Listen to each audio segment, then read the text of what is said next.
बिस्मिल्लाहिर्रहमानिर्रहीम। नाज़रीन, मैं हूं जावेद बलोच और उम्मीद है आप लोग खैरियत से होंगे। आज तहरीक इंसाफ के बानी चेयरमैन के साथ मुलाकातों का दिन था, लेकिन मुलाकातें नहीं हुई एज़ पर जो लिस्ट थी। तहरीक इंसाफ गिले करती रही कि हमारी मुलाकातें नहीं हो रही, और साथ ही तहरीक इंसाफ के अंदर जो डिवीज़न हो रही है उस पर काफ़ी अलार्मिंग सिचुएशन सामने आ रही है कि अलमी गंडापुर साहब जो है कुछ फरमाते हैं, जो बाकी लोग हैं वो कुछ कहते हैं।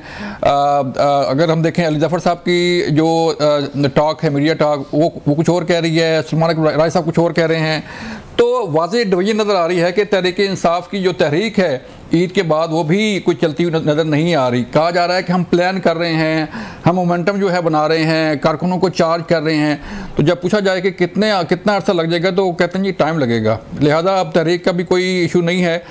और मरवत साहब जो हैं वो एक साइड पे बैठ के सारा तमाशा देख रहे हैं। मरवत साहब कभी थे पार्टी के पास साथ, लेकिन अब जो है बड़े दूर बैठ के जो है वो देखते हैं कि डेला जेल के सामने कुर्सियां लगी हुई हैं और लोग बैठे हुए हैं, मुलाकात का इंतज़ार कर रहे हैं।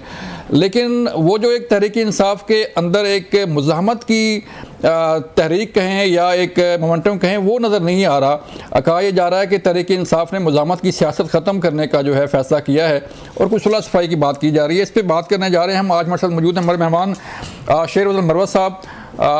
मरवत साहब को हम साबिक तहरीक इंसाफ का रहनुमा कहें या मौजूदा रहनुमा कहें, लेकिन MNA जो है वो तहरीक इंसाफ से ही है। मरवत साहब, बहुत शुक्रिया आपके वक्त का। क्या और असर तहरीक इंसाफ में? आप तो बहुत दूर बैठ के सारी चीज़ें देख रहे हैं। अब बहुत शुक्रिया।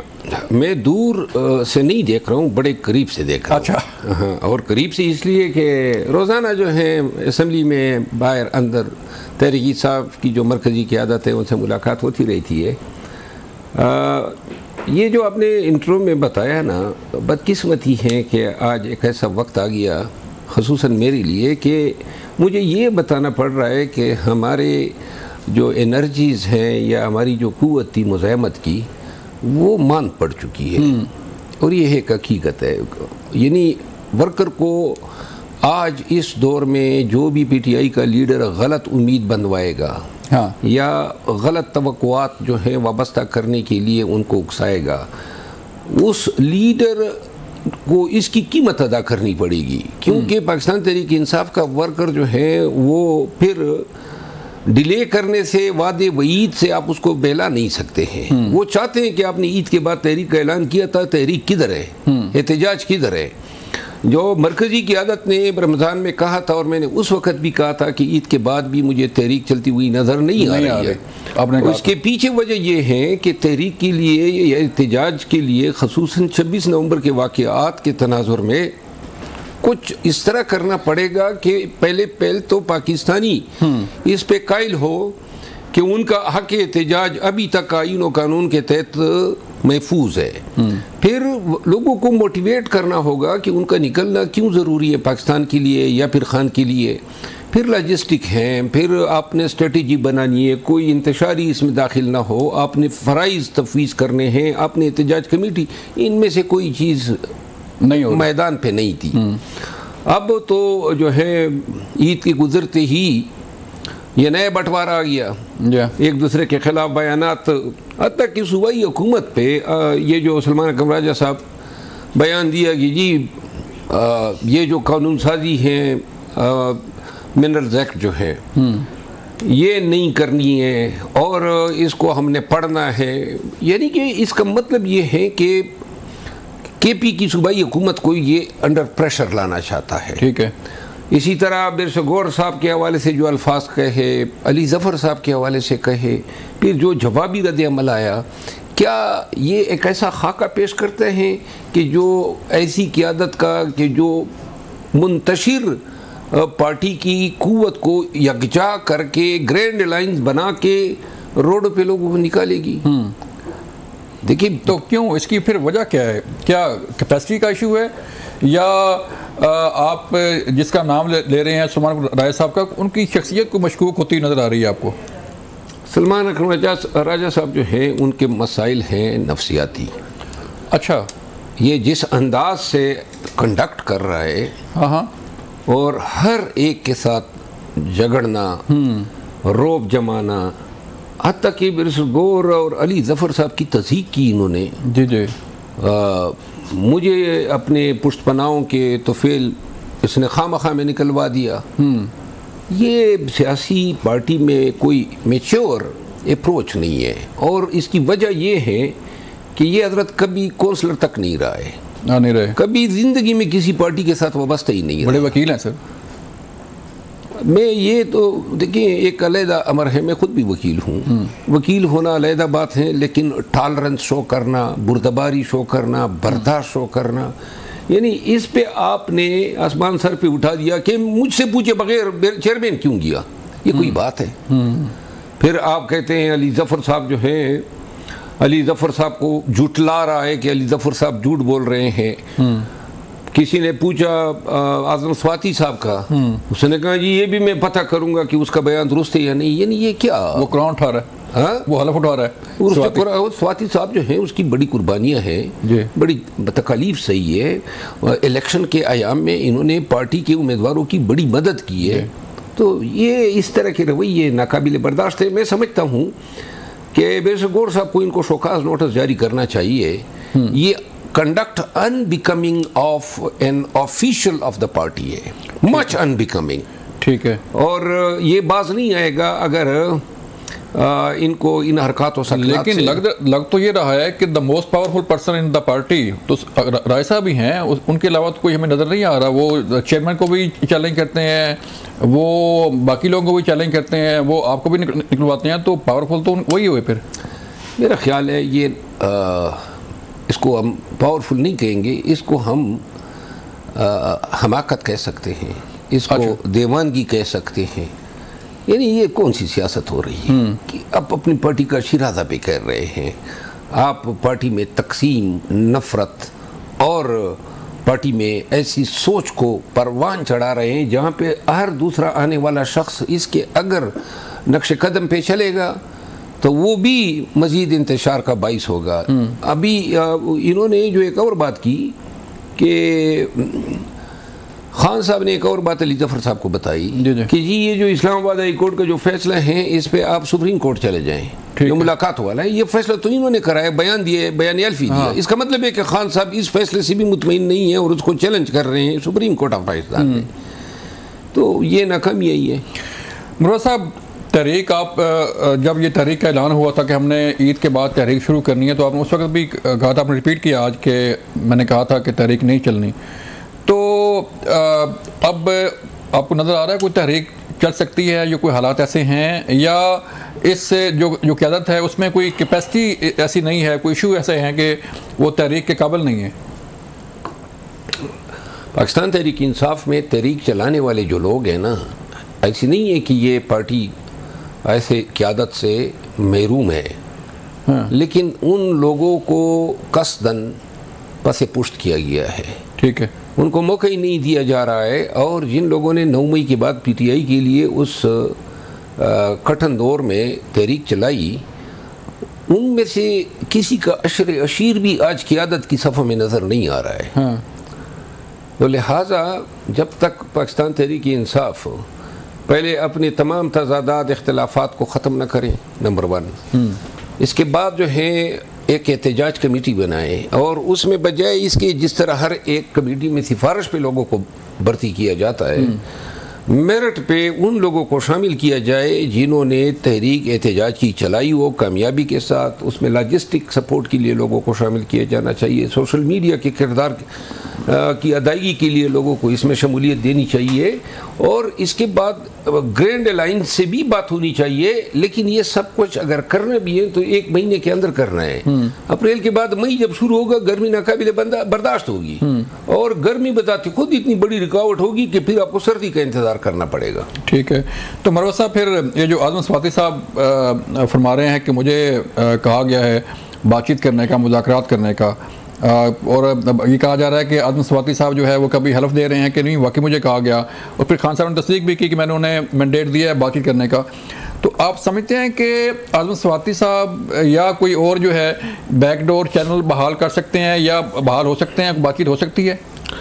अगर पीटीआई ने मुज़ाकरात करने हैं और जो होने भी चाहिए, तो आज़म स्वाति साहब के मुंह से निकली हुई बात ही काफ़ी है। कि खान ने उनको कहा है, उस पर उनको हलफ देने की चंदा ज़रूरत ही नहीं थी। ठीक है, वो एक रिस्पेक्टेबल आदमी हैं और बड़े ही सऊबतें बर्दाश्त कर गए। उसको क्या फ़ायदा है अपनी तरफ से बात कंकॉक्ट करने का, और क्यों जो वो अपने लिए एक ऐसी ड्यूटी ढूंढेगा जिसकी नाकामी की सूरत में उसको फिर इसी तरह बारी बरकम जो है गालियाँ पड़ेगी, जिस तरह वो बैरिस्टर गौर साहब के साथ गया था और 22 अगस्त का जलसा मौखर कराया था। वो भी एक ड्यूटी थी जो पार्टी ने इनको दी थी। जी जी। बदले में जो है सोशल मीडिया इनको गालम गलोच करने लगा। अगर कल आंखों ये बयानात या ये मुज़ाकरात कामयाब नहीं होते हैं तो फिर भी ब्रंट इनको बियर करना होगा। तो लिहाजा हाँ, अलबत्ता आदम स्वाति साहब के साथ अगर बैरिस्टर गौर साहब, अली अमीन खान, ये दो हजरात हो तो मेरा ख्याल है कि मुज़ाकरात जो हैं वो कोई एक डिगर पे चल सकते हैं। लेकिन मुज़ाकरात आपको इतलात हैं कोई ऐसे कोई बहाल हुए हैं, बैकडोर राब्ते कोई? ये राब्ते बहाल भी हुए हैं, मुनक़ते भी हुए हैं। अच्छा, बार बार हुए हैं। अच्छा, ये कोई ढकी छुपी बात नहीं है। ठीक है।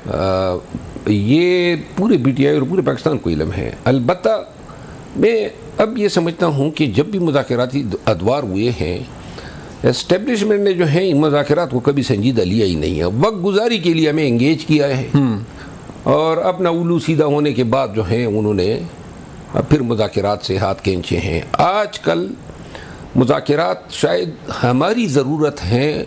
एस्टेब्लिशमेंट समझती हैं कि इतना कमज़ोर हम कर गए इनको कि अब उनकी जवाबदेही दें कि वो तर्स खाते हैं या नहीं।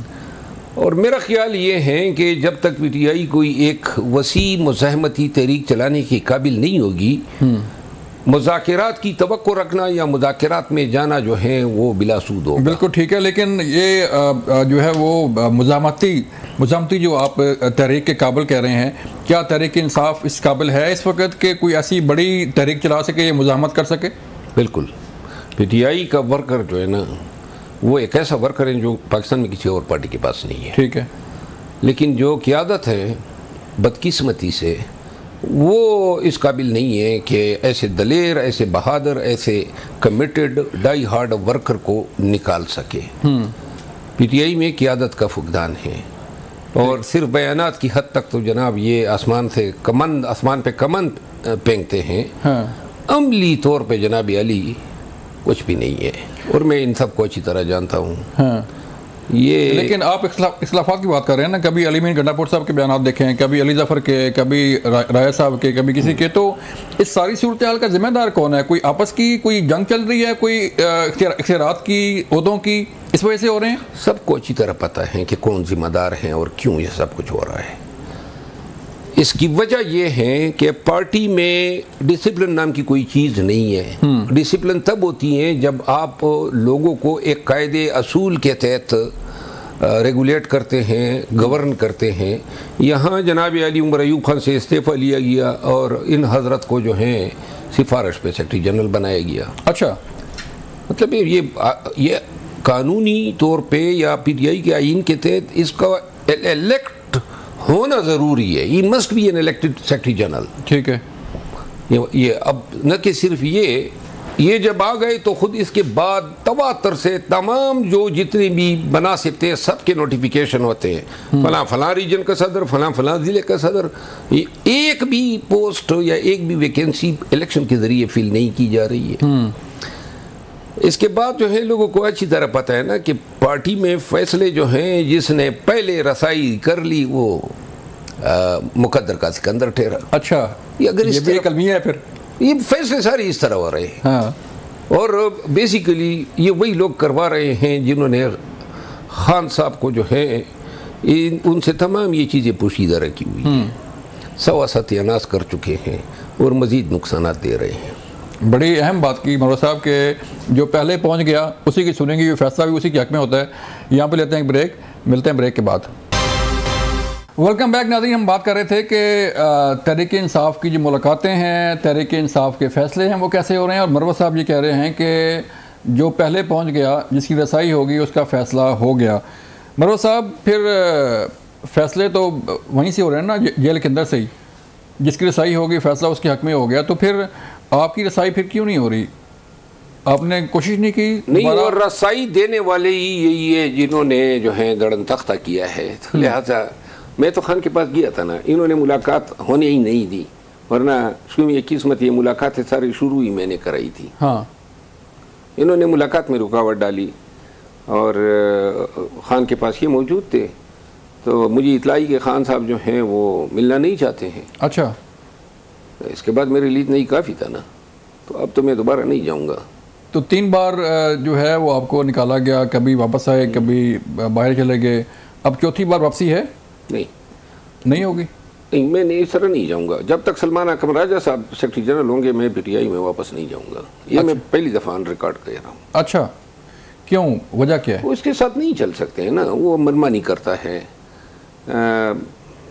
और इस तरह जिस तरह वो चेयरमैन के साथ कर रहा है, या अली ज़फ़र साहब के साथ कर रहा है, या आदम स्वाति साहब के साथ, या बाबर अवान साहब के साथ, कोई ऐसा शख्स नहीं है पार्टी का। बाबर अवान साहब बाहर खड़े हो गए, आपकी मुलाकात को नहीं जाए आप, मतलब। और अगर इस तरह के रवैये होंगे तो जहाँ पे इज्जत ना हो वहाँ बेहतर है आदमी दूर ही रहे। खान को या इसको रखना पड़ेगा या हम सबको निकालना ही पड़ेगा, और भी शायद निकाले जाएंगे। खान साहब को क्या फिर पैगाम क्या है, क्या कहेंगे कि ना खान साहब तो नहीं ना, ये तो जिन लोगों के तवस्सुत से आया है, मसला तो इनका है ना, उनको देखना और सोचना चाहिए ना कि ये पार्टी का क्या अशर नशर हो रहा है। उनको कोई संजीदा जिम्मेदार तो खान साहब ही है ना, पार्टी तो वही है। खान साहब को कोई जिम्मेदारी मैं तफवीज़ नहीं कर सकता हूँ। खान साहब की कोई रसाई नहीं इंफॉर्मेशन तक, यही मखसूस टोला है जो इनके पास जाता है, उनकी मुलाकातें होती हैं, वही जहन साजी करते हैं खान की, कोई हक़ाइक़ जो है उन तक पहुँचने ही नहीं देते हैं। इसीलिए तो ये कह रहे हैं कि मुझसे पूछे बगैर कोई नहीं जाएगा, ताकि कोई ऐसा जा ही न सके जो कोई हकीकत बता दे, कोई दूसरी बात बता दे जो इनको पसंद ना हो। तो मरोज साहब, फिर पार्टी के अंदर जो इख्तलाफात हैं उनका खात्मा हो सकता है? पॉसिबल है कि पार्टी एक हो जाए? ये जो ग्रुप बनने की बातें हो रही हैं, ये जो एक फॉरवर्ड ब्लॉक बनने की बातें सामने आती हैं, तो देखिए कोई यहाँ पार्टी में कल्चर ये है कि 1 या 2 या 10 या 100 जितने लोग पार्टी छोड़ जाते हैं या निकाले जाते हैं, पीछे से शादियाने बचते हैं। अच्छा, आपने देखा नहीं, 9 मई के बाद जब लोग जाने लगे तो व्हाट्सएप ग्रुपों में जनाब स्पेकुलेशन होती थी, कल फलां जाएगा, फलां गया ही गया। तो लिहाजा किसी को ये एहसास नहीं था कि ये कल के हमारे साथी थे, मार पड़ी है, ब्लैकमेल हुए, उनकी दुर्गत बनाई गई है। हाँ।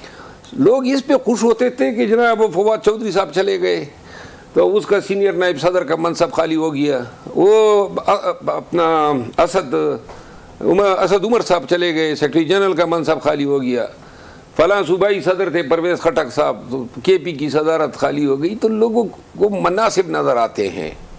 मैं आपको एक बात बता दूं, मेरे साथ इख्तिलाफात शुरू हुए इमीडिएटली जब ये मुलाकातें शुरू हुई, तो उसमें 1-2 वकील थे, अमित खान साहब बोले मेरे खिलाफ, कुछ और लोग बोले, रऊफ हसन साहब बोले। आप यकीन करें वो इख्तिलाफात आज तक किसी एक शख्स ने तकलीफ ही गवारा नहीं की कि हम आपके बीच कोई मसालियत कराते हैं। अच्छा, तो यह मसालियत का कोई कल्चर नहीं है। हर एक खुश होता है कि चलिए जी 2 में दरार पड़ गई। देखें ना, आप जब पार्टी मुश्किल में थी, आप निकले, कराची गए, बलूचिस्तान गए, बाकी जगहों पे आप गए, गिरफ्तार हुए, पर्चे हुए, लेकिन हम देखते हैं कि सलमान अकरम राजा साहब जो है वो कभी गिरफ्तार नहीं होते।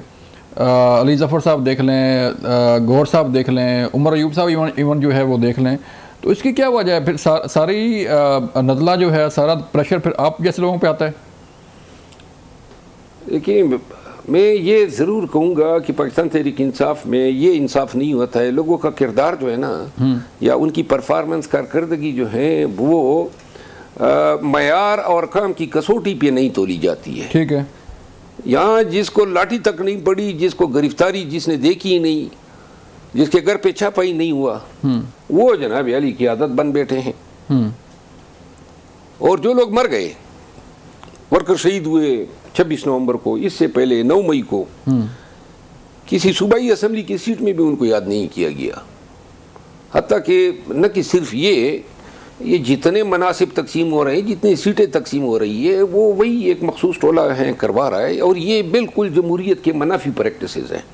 लेकिन जो फिर हालात नज़र आ रहे हैं मरवा साहब, जैसे ग्रैंड अलायंस जो है आपने देखा राब्ते हो रहे हैं और सारी चीज़ें चल रही हैं, ग्रैंड अलायंस नहीं बन रहा, मौलाना साहब जो है वो नहीं मान रहे, बाकी लोग नहीं मान रहे, तो फिर जो टास्क दिया गया खान साहब की तरफ से ये ग्रैंड अलायंस बनाए और कोई ग्रैंड डायलॉग की भी बात हो सकती है कोई? मैं आपको एक अर्ज करूं, ये मुलाकातें जब तक हम थे, हाँ, मैंने जारी रखी हुई थी। ठीक है। KP पंजाब हुकूमत ने पाबंदी लगाई, मैंने वो पाबंदी एक हफ्ते के अंदर सेटिसाइड करवाई। ठीक है। फिर फैसल चौधरी साहब का अल्लाह भला करे, उसने कुछ अरसे के लिए मुलाकातें जारी रखी, इन्होंने हम सबको फारिग किया, ये मुलाकात तक तो करवा नहीं पा रहे हैं। हाँ, बैठे हुए थे आज भी, तो ये एहतजाज खाक चलाएंगे। वो जनाब उधर जाके हमारे इलाके में एक गेम होती है, ये मैं उनको मसरफ समझा देता हूँ, एक गेम होती है, बुजुर्ग बैठ जाते हैं फारिग वक्त में कतार खेलते हैं। कभी आपने कतार सुना है? जी जी। वो तो मैं तो इनको मशवरा दूंगा कि कतार खेले। हाँ। ये क़ियादत, ये लीडरी, ये काम नताइज दिखाना इनके बस में नहीं है। लेकिन फिर खान साहब की रिहाई कैसे होगी? खान साहब की रिहाई इनके तो फेल नहीं हो सकती। अच्छा। Absolute no. अच्छा, ये कर ही नहीं सकते हैं किस तरह, और जो आसानी हम पैदा कर लेते थे उसको भी जनाब ये मीडिया के जरिए उस पर पानी फेर देते थे। हाँ, तो मुस्तकबिल करीब में कोई रिहाई नज़र नहीं आ रही? मुस्तकबिल करीब में मुझे, जब तक ये लोग PTI पे काबिज हैं, PTI जब कुछ करने की अहल होगी तो खान साहब बाहर आएंगे। वो अहलियत जो है वो चीज़ है जो इनमें नहीं पाई जाती। आप पार्टी से भी बाहर हो गए, एक दफ़ा नहीं हुए, 3 दफ़ा हुए पार्टी से बाहर, और ट्रोलिंग भी आपकी हो रही है। तो करें, मुझे क्या परवाह है। अब तो मैं देखिए ना, इन्होंने थोड़ी सी मुझे आसानी दे दी है, सब पेशा पे होंगे, सब गिरफ्तार होंगे, पर्चे भी होंगे। आप पे नहीं हो रहा। मैं मतलब ये है निकाले जाने की वजह से शायद यूरोप घूमाऊँ, UK चला जाऊँ, ठीक है ना। अच्छा, बैठ जा रहे हैं। कौन से रिज़्क के दर मेरे इनकी तरफ खोलते थे, या कौन सी इज्जत जो है वो मुझे दे रहे थे, इन्होंने तो 1 साल से गालम गलोच के अलावा कोई काम ही नहीं किया है। हाँ। अब तो मैं इनके साथ बड़ी तरीका आ गया है इनके साथ चलने का और जवाब देने का।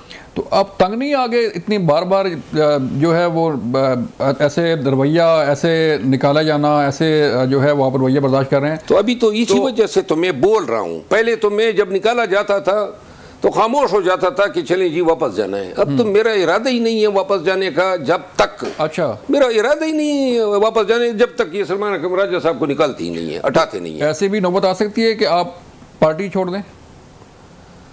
मेरा ख्याल है कि खान साहब को मैं नहीं छोड़ सकता हूँ। पार्टी छोड़ सकते हैं, खान साहब को नहीं छोड़ सकते? नहीं, पार्टी क्या है, खान साहब ही है ना। खान साहब को नहीं छोड़ सकता हूँ, अलबत्ता जब खान साहब से मुलाकात होगी और मैं उनको सुनूंगा, वो मुझे सुनेंगे, तो सारी चीज़ें तश्तज़बाम हो जाएंगी। अच्छा, तो ये भी पॉसिबल है कि अगर आप की मुलाकात हो जाए और आप सारी कहानी बताएं, और ये भी हो सकता है कि आप कहें कि सर गुड बाय? ये भी मुमकिन है। अच्छा, ये भी मुमकिन है, क्योंकि मैं तभी काम करूंगा PTI में जब तक सलमान अकरम राजा साहब का बोर बिस्तर गोल नहीं किया जाता। हाँ, ये मेरा शर्त है। शर्त है? हाँ, और ये मनवा कर ही मैं दम लूँगा। तो आप क्यों नहीं रब्ता करते फिर किसी और चैनल से जो खान साहब के करीब हैं कि जी आप... मुझे क्या जल्दी है, थोड़ा सा तहरीक तो इनको चलाने देना। अच्छा, थोड़ा तहरीक चलाने दें, वर्करों को पता तो लगने दें। हाँ, कि मूली जो है किस भाव पे बिक रही है। वो दूध का दूध पानी का पानी होगा ना। इन्होंने बड़ी उम्मीदें दी है वर्कर्स को, हमारी जे तो नजर नहीं आई, किसाई पारी ना हो गई ना, तो लिहाजा ये पहले दिखा दे फील्ड पे ये क्या कर सकते हैं। मुझे कोई जल्दी नहीं है। अच्छा, मुझे इंतज़ार है, मुल्तजी हूँ बल्कि मुल्तमिस हूँ क़ियादत से कि जनाब आए निकलें, यही वक्त वार करने का और अपने जवाहिर दिखाने का। चला जी, मैदान हाजिर है। मरवा साहब कह रहे हैं कि क़ियादत आए, निकले बाहर और दिखाए कि हम वाकई ही लीडर्स हैं और तहरीक चला सकते हैं। यहाँ लेने एक ब्रेक, मिलते हैं ब्रेक के बाद। वेलकम बैक नाज़रीन, हम बात कर रहे हैं कि मरवा साहब का फ्यूचर क्या है और तहरीक इंसाफ का मुस्तकबिल क्या है। मरवा साहब, पार्टी के अंदर फैसले होते हैं और आपने पहले बात की तहरीक चलने की, तहरीक नहीं चल रही, ग्रैंड अलायंस जो है वो नहीं बन रहा, किसको निकालना है किसको रखना है। तो कभी तो हम देखते हैं एक मैसेज आता है कि अलीमा खान बाहर आती हैं और वो मैसेज देती हैं कि खान साहब ये कह रहे हैं कभी हम सुनते हैं कि बुशरा बीबी जो है वो बाहर आती है तो 24 नवंबर का 26 नवंबर का एहतजाज होता है, लीड करती हैं और फिर चली जाती हैं। तो इस वक्त आपको क्या लगता है कि तहरीक इंसाफ को लीड करने वाला कौन है? फैसले किसके हो रहे हैं? फैसले जो हैं उन्हीं लोगों के हो रहे हैं जो खान के साथ मुलाकातें करते हैं। अच्छा। अब मुलाकातें जो हैं नए लोग तो नहीं करते हैं, मखसूस लोग हैं वही फैसले करवा रहे हैं, एक चपकलिश्ती हैं। और एक बात मैं बता दूँ, ये बहुत सारी चीज़ों पे तो इंतशार और नाइत्तेफाकी है, लेकिन एक चीज़ पे शायद ये सब लोग मुत्तफिक हैं और वो है मेरे निकाले जाने पे। अच्छा। इतना बुरा लगता था मैं इन तमाम लोगों को। और मैं पहले तो बग़ैर किसी दावत के और बग़ैर किसी अना के का लिहाज किए बाग के खान के पास पहुंच जाता था, लेकिन अब मैं ये समझता हूं कि जब इतनी कुर्बानी और ख़िदमत का सिला इस शक्ल में मिला है तो आइंदा अगर और मारे खाऊं, तकालीफ उठाऊं, तो फिर भी मेरी किस्मत ये इससे बेहतर नहीं हो सकती है।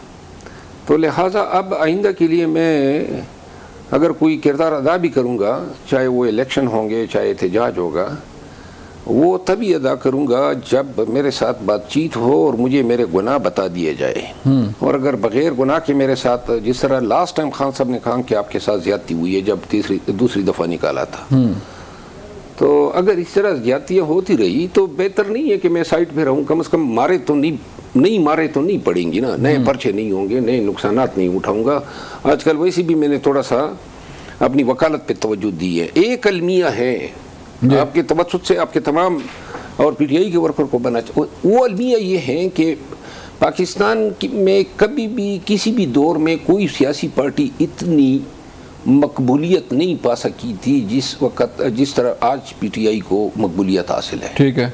और न कभी कोई सियासी लीडर जो है अजमत और कबूलियत के इस मेराज पे पहुंचा था जो आज खान साहब को हासिल है। ठीक है। अलमिया ये है कि इतनी बड़ी सियासी ताकत होने के बावजूद बुरी तरह जो है हम अवामी सपोर्ट को कैपिटलाइज करने में या इस्तेमाल करने में नाकाम रहे हैं। ठीक है। तो घर के अंदर की लड़ाई लगती है आपको, ये जो सारी चीज़ें चल रही हैं, कभी अलीमा खान, कभी बुशरा बीबी और कभी कोई लड़ाई है, हर लेवल पे है, घर के अंदर भी हैं, मेरा ख्याल है। तो अगर हम देखते हैं मरवा साहब के आप पार्लियामेंट में होते हैं, आपको मिलते हैं, नून लीग के अरकान भी मिलते हैं, पीपल पार्टी के भी हम देख रहे होते हैं कि मुलाकात करते हैं। आप बाहर निकलते हैं तो जो वर्कर है, चाहे वो नून लीग का है, चाहे पीटीआई का है, चाहे पीपल पार्टी का है, आपसे मिलता है, आपको आपके साथ तस्वीरें बनवाता है, सेल्फियाँ बनती हैं, सारा कुछ। क्या वजह है? मेरा ख्याल है कि मेरी तो इन लोगों से अदावत की तवक्को थी, इनसे बेतवकीरी की तवक्को थी, लेकिन बेतवकीरी जो है अपनी सोशल मीडिया ने मेरी की है। ये भी मैं बताना भूल गया कि जो सोशल मीडिया टीम मिली है वॉलंटियर्स की शक्ल में पीटीआई को, वो भी एक फॉर्मिडेबल फोर्स है। ऐसा ही है। इन तमाम चीज़ों के होने के बावजूद हम पे दर पे नाकामियों से हमारा वास्ता, पे दर पे नहीं, तमाम अफ़ाल में हम नाकाम हैं। मैंडेट तो रिकवर न कर सके, मैंडेट का बयानिया भी हमने छोड़ दिया, गोली हम पे चली, अपने वर्करों की कत्ल की FIR न करा सके, ज़िमनी इलेक्शन सारे जो हैं हमें अरवाया गया और हम बता ही ना सके कि किस तरह ज़ुल्म जबर हो रहा है। इलेक्शन कमीशन, इदारे, अदालतें, इनका जो किरदार आया वो बयानिया ही हमने दफन कर दिया। तो लिहाजा मेरे साथ जो अपनों ने किया ना, देखिए वो समझते हैं कि गालम गलोच है, एक वक्त है ये भूल जाएगा, मैं भूलूंगा नहीं। अच्छा। क्योंकि मैं इन रवैयों का हकदार नहीं था। और अब जो है मैं इनको कभी भी अब अपना समझ के इनको नहीं देखता हूँ, ख़ुसूसन सोशल मीडिया एक्टिविस्ट को। अच्छा। क्योंकि मैं अब ये सोच रहा हूँ, मैंने बहुत सारे लोगों पे केसेस भी किए हैं, FIR की दरखास्तें भी दी हैं, एक दो के ख़िलाफ़ हो भी गए हैं। अच्छा। औरों के ख़िलाफ़ भी मैं करूँगा। ठीक है। क्योंकि मैंने सारी ज़िंदगी लोगों को अपनी रेपुटेशन को जेलसली गार्ड करने और अपनी इज़्ज़त और एहतराम के तहफ़्फ़ुज़ के लिए उनके केसेस लड़े हैं। अल्लाह ने मौका दिए हैं अपनी वकालत का हुनर अपनी दिफा के लिए इस्तेमाल करूँ। तो लिहाजा मैं मशकूर हूँ हर उस शख्स का, हर उस पाकिस्तानी का जो तासुब की ऐनक उतार के मेरे साथ रवैया बरतता है, चाहे वो किसी इसके पीछे कौन है? कोई लॉबी है जो ये सारी ट्रोलिंग करवा रही है? जी हाँ, यही लोग हैं ना जिन्होंने निकलवाया है। बिल्कुल, वो वही कंट्रोल भी कर रहे हैं ना सोशल मीडिया को, ख़ुसूसन ऑफिशियल सोशल मीडिया को। लेकिन हम देखते हैं सुल्तान राय साहब जो है वो लाहौर की गलियों में फिर रहे होते हैं, वीडियोज़ आ रही होती हैं कि यहाँ भी नाका है, यहाँ भी नाका है, यहाँ भी नाका है, खुद नहीं पहुँच पाते, तो उन्हें तो कुछ नहीं पूछता कोई। न कि सिर्फ पहुँच पाते हैं, हमारे ऊपर तो जब जलसे होते थे तो 3 दिन पहले हम पे छापे शुरू हो जाते थे। हाँ। आज तक कभी हमें इल्म ही नहीं हुआ कि इन हजरत के घर पे कभी छापा पड़ा हो, और छापा क्यों पड़ेगा? ठीक है, कोई एहतजाज कभी आज तक इन्होंने नहीं किया है। एक एहतजाज कोई नहीं बता सकता है जहाँ ये एहतजाज की क़यादत करते हुए नज़र आए, और जिन की बेख निकल गई है एहतजाज करते हुए और नुकसानात उठाते हुए, उनके साथ ये, और यही रवैया अली अमीन खान के साथ भी रवा रखा है ना। अब ये अली अमीन खान भी वही शख्सियत थी ना जो 5-6 दफ़ा तो कामयाबी से एहतजाज कर गया। हाँ, उसके पीछे भी यही ऑफिशियल मीडिया लगी हुई है। यही ऑफिशियल मीडिया, क्या आप मकाफात अमली कह दें, बैरिस्टर गौर जो इस पार्टी का चेयरमैन है उसको अपनी पीटीआई की ऑफिशियल मीडिया जो है गालम गलोच उनकी कर रही है। अच्छा, कोई पार्टी इस तरह भी होती है। हाँ। नून वाले भी जब अंदर थे तो उनकी सोशल मीडिया टीम और उनकी क़यादत ने इस तरह किया था अपनी मेंबरान के साथ। तो लेकिन फिर इसका मतलब ये हुआ कि सोशल मीडिया स्ट्रांग है और पार्टी जो है वो कमज़ोर हो गई है? नहीं, सोशल मीडिया स्ट्रांग नहीं है। सोशल मीडिया जो है उसमें सारे डॉलर कमाने के चक्कर में अपने बयानिए बनाते हैं, झूठ बोलते हैं, उनको न किसी की इज्जत की परवाह है, न पार्टी के मफादात की परवाह है, न खान की कैदोबंद की परवाह है। हाँ। वो अपने डॉलर कमाने के चक्कर में रोज़ाना खबरें गढ़ते हैं। पहले अब इन्होंने खबरें गढ़ी कि जी चांसलर ऑक्सफोर्ड यूनिवर्सिटी बना रहे हैं खान साहब को, फिर नोबेल पीस प्राइज़ का उन्होंने यह डाल दिया। क्यों ये बदगुमान कर रहे हैं और क्यों लोगों की तवक्कुआत ख़ुसूसन पीटीआई के वर्कर के जज्बात के साथ ये खेल रहे हैं? उनको डॉलर चाहिए, और डॉलर कमाने के चक्कर में इन्होंने हमारी पार्टी की सियासत का भी सत्यानाश कर दिया, और बार बार इन्होंने ऐसे बयानिए बनाए कि जिन्होंने हमेशा इनके रद्द-ए-अमल के तौर पे एस्टेब्लिशमेंट ने हमारे साथ ज़ुल्म ज़्यादती की। ठीक है, कभी देखें ना, यही बयानिया की है कि कभी हमने सुना कि जी अक्टूबर बड़ा अहम है, फिर हमने सुना जी कि नवंबर बड़ा अहम है, दिसंबर बड़ा अहम है, फिर कहा कि जनवरी में कुछ हालात चेंज हो जाएंगे, ट्रंप आ जाएगा, फरवरी आ गया, मार्च आ गया। तो कितने आपने बयानिया बनाना है और कितना उसका? ट्रंप तो आ गया था, लेकिन मेरा ख्याल है ट्रंप का भी बंदोबस्त इन्होंने शरीफों ने खातिर ख्वाह तरीके से कर लिया। हाँ, ट्रंप भी मैनेज हो गए ना। मैनेज हो गए। हाँ। तो ट्रंप ट्रंप जो है वो कह सकते थे कि रिहाई के लिए कुछ? देखिए, इब्तिदा में आपको उनकी टीम के बयानात याद है ना, रिचर्ड ग्रेनेल के और खलीलजाद के। हाँ। बयानात भी नहीं दे रहे हैं। ठीक है, तो भी मैनेज हो गए। और ट्रंप साहब जो हैं 20 तारीख को हलफ लिया है, पता नहीं कितने 20 गुजर गए। हाँ। कोई बयान तक उन्होंने नहीं दिया है। इसका मतलब ये है, वरना उनकी हमदर्दी थी इब्तिदा में। ठीक है, इसका मतलब ये है कि ये हिमायत भी शायद हम खो बैठे हैं। नाज़रीन, बिल्कुल मरवा साहब, बहुत शुक्रिया आपके वक्त का। मरवा साहब की आपने बातें सुनी कि मरवा साहब कहाँ खड़े हैं, पार्टी कहाँ खड़ी है और पार्टी की जो लीडरशिप है वो कहाँ खड़ी है। ये था आज का प्रोग्राम। अपना ख्याल रखिएगा। अल्लाह हाफ़िज़।